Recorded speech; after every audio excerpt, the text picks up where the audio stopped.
The story began at 8 High School, a place in South Korea where countless children came with dreams of becoming idols, mostly because the school had produced many successful and famous artists in the past. Among the current students was a boy named Donggu, a painfully shy guy with no friends who became everyone's favorite target for jokes and bullying, largely because he carried a little more weight than average. But on that particular day, a girl named Aji stepped in and rescued him from being bullied. The bullies, despite their loud mouths, didn't have the guts to say anything to Aji, probably because she looked like she had just stepped out of a beauty commercial. Aji wasn't just beautiful, she was also popular, and, most importantly, came from a family so rich that her breakfast probably cost more than the average student's monthly allowance. After taking a photo with Donggu, she uploaded it on social media and declared in full influencer mode that he was her friend and anyone who messed with him wouldn't see the light of day again. With just that one post, everything changed. Suddenly, everyone wanted to be friends with Donggu. That's how much power Aji's social media presence held in one post, and boom, new social hierarchy unlocked. But the truth was, Aji didn't do all this just for Donggu. She did it for herself, to flash her own high status. She wanted to show everyone just how socially powerful she was, and once the drama played out, she coolly walked off. Interestingly, Donggu hadn't even asked for all this. He had actually paid Aji to make the post and put on this show, but with cash instead of fairy godmothers. In the same school, there was another boy named Subin, who was ridiculously handsome and talented. Almost every girl wanted to date him, especially since he could play the piano. His main rival was a girl named Dawn, who also came from a rich family and played the piano. Dawn desperately wanted to defeat Subin, but couldn't quite reach his level of piano magic. That day, both were receiving awards in school. Aji, standing nearby, smiled at Subin, and he smiled back like a perfect male lead. Rumors were already flying through the school claiming the two were dating. Subin cared a lot about Aji. They had been childhood friends once, back when they lived next door to each other. Subin used to look very ordinary as a kid, but puberty arrived and suddenly, he turned into the school heartthrob. That transformation made Aji fall for him. As they grew up, Subin got into high school and became even more popular. Aji still liked him, and one day, while strolling with Subin and his friend Ju, she asked Ju to start a live stream on her phone. Her plan was to grab Subin's hand on camera so everyone watching would think they were super close. But as soon as the moment came, her nerves got the better of her. She couldn't do it. Subin, though, casually held her hand himself, as if he did this every Tuesday. The moment went viral, with comments like, "OMG, so cute and my heart can't take this." That day also happened to mark 10 full years of their friendship. But the twist was that they weren't even a couple. Subin did care deeply about Aji, but for some mysterious reason, Aji kept acting like she couldn't be bothered. Meanwhile, Dayon, the rich girl who played piano, was sitting at home, stewing in jealousy. She kept asking herself why Aji was so pretty, and tried her best to look like her, copying her fashion and style at school.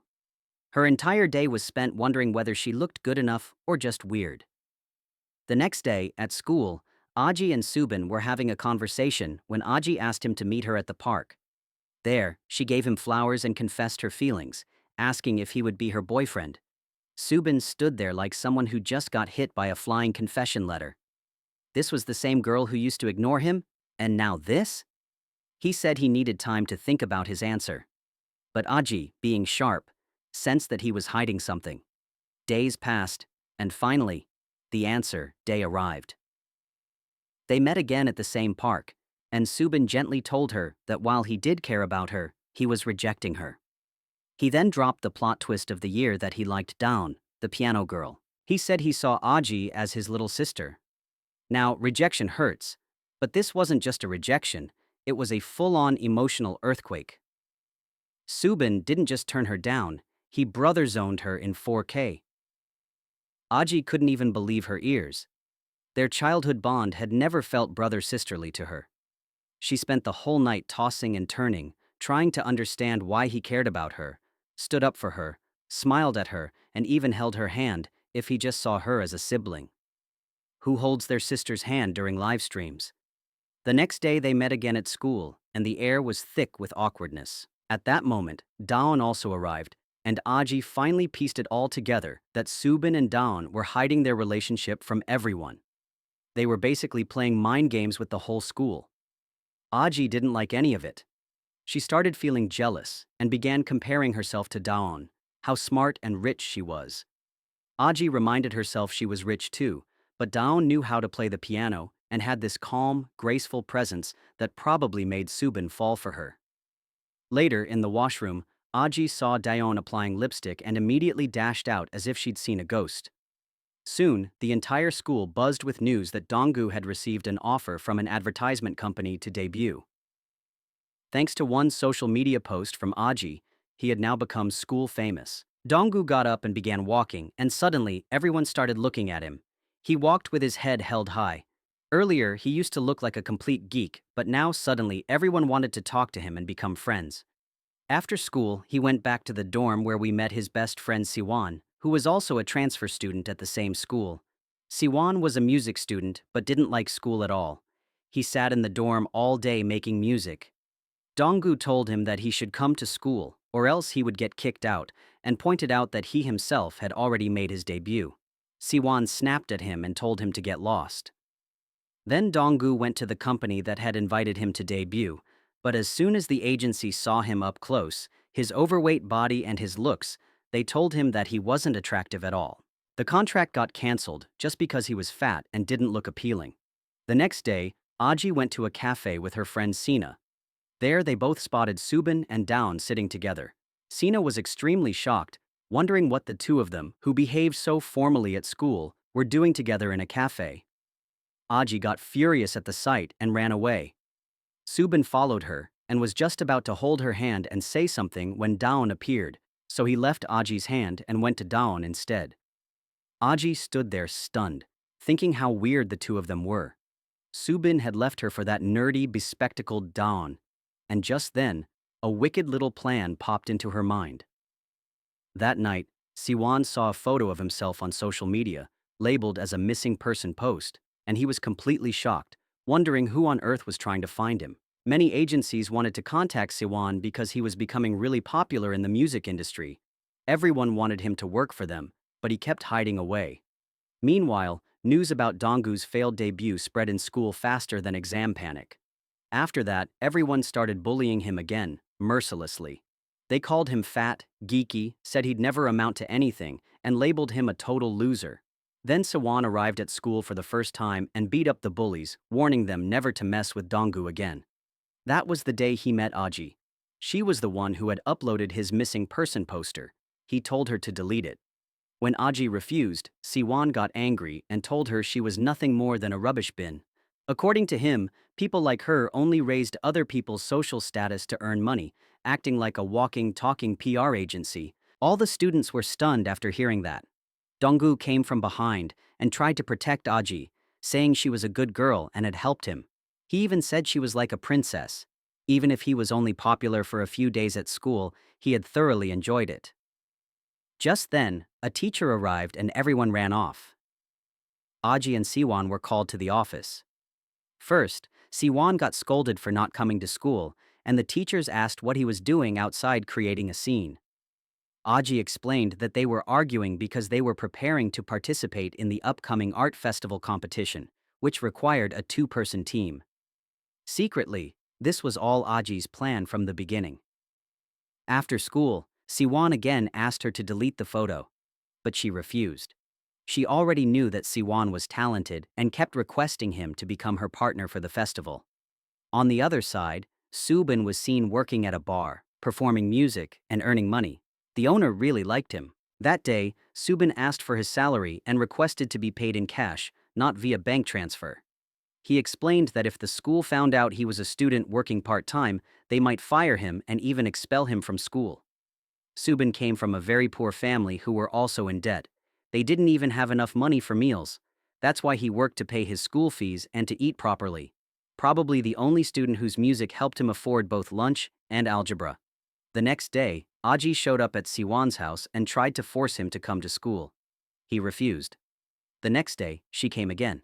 Then the next, and the next, until she became his daily alarm clock, only louder and more persistent. She kept pestering him to come to school and become her partner. She irritated him so much that one day, he finally agreed and came with her. But as soon as they reached the school gates, he felt like running away and actually dragged her with him. Meanwhile, Subin and Dawn were practicing piano for the upcoming festival, and other students like Sina and Ju were busy rehearsing as well. Siwan, meanwhile, had ditched school with Aji and taken her somewhere else. Aji kept begging him to be her partner.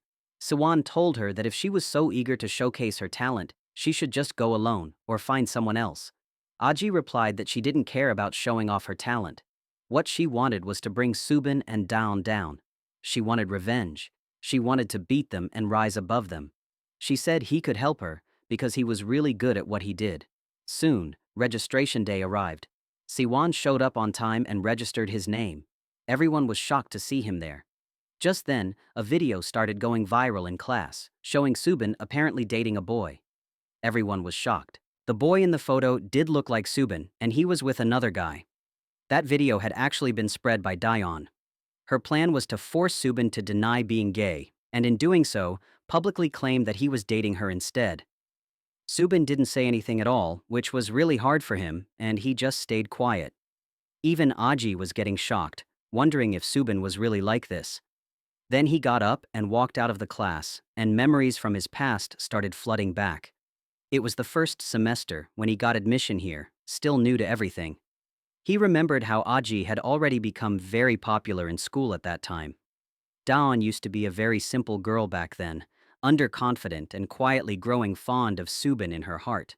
But she couldn't express it, because she always thought she looked very ugly. One day, she asked Aji for help by writing a letter and putting it in her locker. She wrote that she wanted to be friends and that she wanted to win Subin's heart and get closer to him. When Aji read the letter, she found it nice. That same letter somehow ended up in the hands of Aji's friend, Sina, who also wanted to be friends with Aji. At that time, she was eager to join Aji's group, the popular girls' group, probably hoping to gain some fame in school.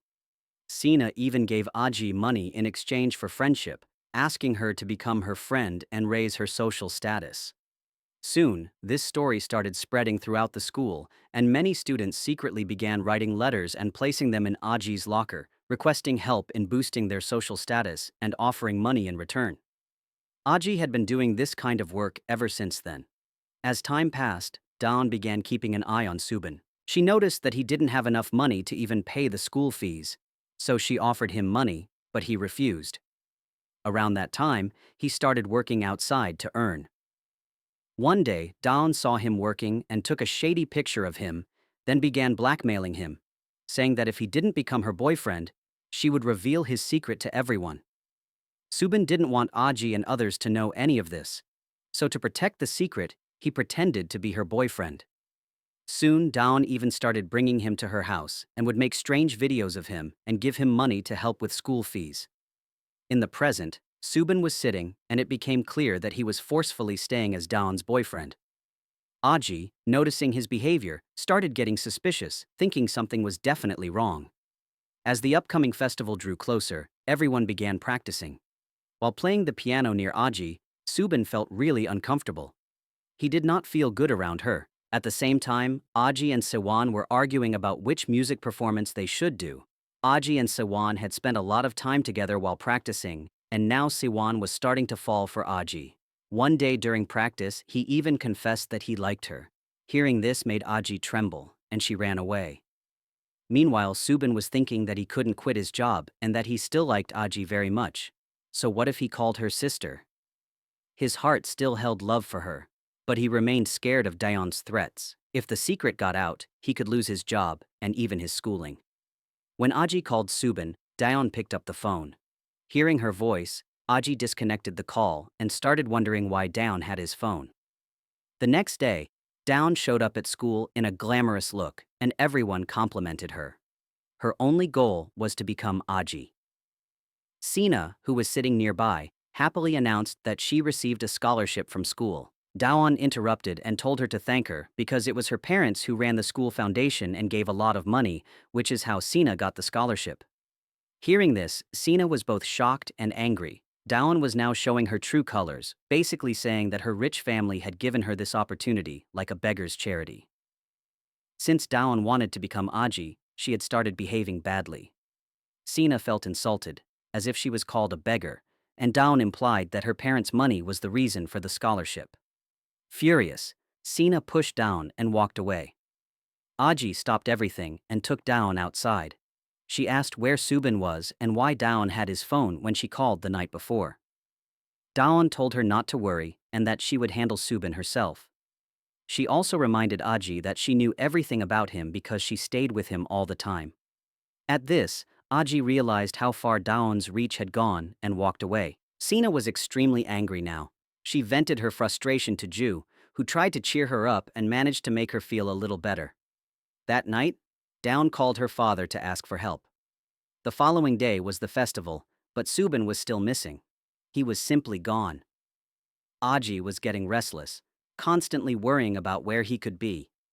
Siwan, watching her fret over someone else, was practically steaming from the ears. After all, jealousy burns more calories than a treadmill. Meanwhile, Dawn was even more agitated because she also had no clue where Subin had disappeared. When Aji and Siwan's turn came, Aji did the singing while Siwan supported her with the music. Right in the middle of their performance, a voice suddenly echoed from the speakers exposing Aji and the little business she was running behind the scenes, where she allegedly took money from students to improve their social status. The audience was shocked, standing there like they just watched a live crime documentary. It turned out that Dawn was behind the reveal. At the perfect moment, Subin had played a recorded clip and later pulled Dawn aside to speak. He told her that, although her piano playing was beautiful, her personality was quite the opposite, and he hoped she would reflect and change for the better. He informed her that he was leaving for good and wouldn't be meeting her again. Saying this, he quietly walked away. The next day, Siwan met Aji again and once more confessed his feelings. However, Aji didn't accept him. From a distance, Subin was watching this entire scene unfold and was now the one fuming with jealousy. Subin couldn't bear it any longer and called Aji, asking her to meet him at their usual park. He explained that although he was going through tough financial times, he wasn't calling her to ask for money. All he wanted was to date her. He mentioned that he had broken up with Dawn and wanted nothing to do with her anymore. In the days that followed, a rumor began to spread that the handsome Subin had dropped out of school and disappeared. Aji had no idea where he went or what happened. Meanwhile, Dawn began gaining popularity in school by acting sweeter than syrup, though she still managed to carry the arrogance of a queen. This irritated Sina to no end. She directly told Dawn she was a disgusting person and even threatened to expose her. Dawn, in response, completely lost her temper and began insulting Sina's family, mocking her financial condition, and boasting about being filthy rich. At that moment, Aji stepped in and gave Dawn a tight slap across the face. She called her out for her arrogance and cruelty, pointing out that instead of helping others, she simply enjoyed humiliating them. Dawn was deeply hurt and finally realized that mocking someone's struggles, especially financial ones, was inexcusable. She became aware of how wrong she had been, particularly in the way she humiliated Sina in front of the entire class. Summer vacation arrived soon after. Aji got busy with live streaming. One day she saw Siwan playing live piano at a cafe, so she decided to go watch him. Coincidentally, Subin was also there. During the event, Subin quietly held Aji's hand from behind, and just like that, they reunited. From afar, Siwan saw this scene, and once again burned with jealousy, probably thinking he should start a support group for heartbroken side characters. With that, the drama came to an end.